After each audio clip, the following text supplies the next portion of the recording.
Former Rangers and Scotland star McCoist says he wants to end his career with Kilmarnock by playing another season at Rugby Park. McCoist had a bad time with injury last season and rarely featured in a difficult campaign for Killie. Despite that, Raith Rovers were among other clubs interested in signing him, but Kilmarnock manager Bobby Williamson says he hopes to have something agreed with the player, likely to be a pay-as-you-play deal, by the end of the week.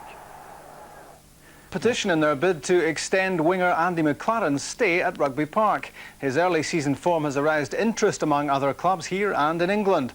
McLaren, who's battled back from a serious drink problem, says he's happy with Killie and ready to set his sights on a Scotland call-up.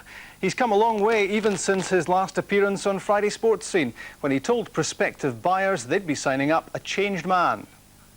They're going to get somebody that's absolutely determined not to let people down again, and not to let myself down, basically. I'm saying there I'm determined. I'm probably more determined now, you know what I mean? I think it's shown in games and that. I know this is the last chance for me, you know what I mean? And I feel like I can become such a good player, you know what I mean? Getting to the real Andy McLaren. I'm talking there about the real Andy McLaren, and I still feel I've still got more to come, even though the past 2 games I've done okay, you know what I mean?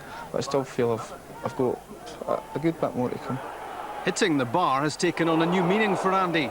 He came close to making a goal-scoring start for Kilmarnock a fortnight ago and went on to set up Gary Holt for the winner against St Mirren. His performance against Rangers last weekend was even better. Oh, it's brilliant, it's good just looking back watching it again. And pulled in for the penalty. That was great. You were pretty keen to get at the ball here, weren't you? Aye. It's my ball. My confidence was up, I was confident of taking it, you know, we'd had a good start and getting poked in for it. I was nearest to the ball. Are you the penalty man? Or no, well, nothing had been mentioned in the dressing room, so I took it upon myself. It was just going to be too difficult to get the ball away from you here? That's right, aye. I think there was a couple of them, Al Mahooden was trying to get it. He was saying Coca was taking it, but there was no way they were getting the ball off me. This is a dream start, is it not, in your first home game? That's right, aye. 3 minutes or 4 minutes or something. There was about 6 things going through my head before I struck it, but I managed to get everything out my head and just slot it right in the corner. 2 goals against Rangers is almost unthinkable. What was going through your head here? I had a look up there and I was just thinking, get it in target, get it in target. It's one of my weaker foot, but in saying that, I've not got a problem using my left, you know, so I was just making sure I got it in target. Are you turning into a goal machine? I doubt not, no. 2 goals in 2 games is prolific for me, you know. Tell me how you celebrated what was a pretty memorable day, even apart from the fact you lost the game on Saturday. Yeah, I went home and done the dishes. Not really sort of a footballer's celebration, that traditionally, is it? No, but I went home and, well, after all the hullabaloo, you know, the game and that, you know, I got home and I just had to unwind, you know what I mean, and that was the only thing I could do. My missus was happy right enough. She came in and the house was tidy, and the wee had his pyjamas and that on, so. Does that feel a bit strange to you? Of course it does. Usually I'd be out right after a game, you know what I mean? But it's a different Andy McLaren now. How big are your ambitions in football? I want to play for Scotland. I think I was mentioned a few years ago, you know, and I think if I'm doing what I'm doing just now, you know, and I've still got a bit of fitness to come, you know, I think I could get a Scotland cap, and that's my ambition now. Celtic are without Chris Sutton after his much debated sending off on his home debut. Ian Durrant could again be missing for Kilmarnock with continued hamstring trouble. Thanks very much indeed. A beer.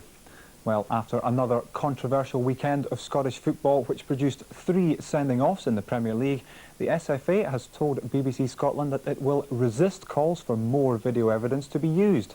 Managers, players and the Players' Union want TV pictures to be used to correct refereeing mistakes, but the SFA is adamant that will only happen in exceptional circumstances. It all started out so promisingly for Kilmarnock at Celtic Park yesterday, with the reborn Andy McLaren giving his team a spectacular first-half lead. It was all downhill for Killie after that, though. Henrik Larsson equalised for Celtic not long after the break, before Tommy Johnson was given plenty of time to make sure all the points stayed at Parkhead, a ground which Killie's Martin Baker probably never wants to see again, sent off for the 2nd successive season for tangling with Lubo Moravcik. Kilmarnock feel their player's been hard done by, but they won't be able to use video evidence to exonerate him. Of Martin Baker, because the player was sent off for 2 cautionable offences in that match. Yes would be the answer to that if the player was sent off, as I said, for serious foul play or violent conduct. If the club contends that this player was wrongfully dismissed, that avenue of appeal is now open.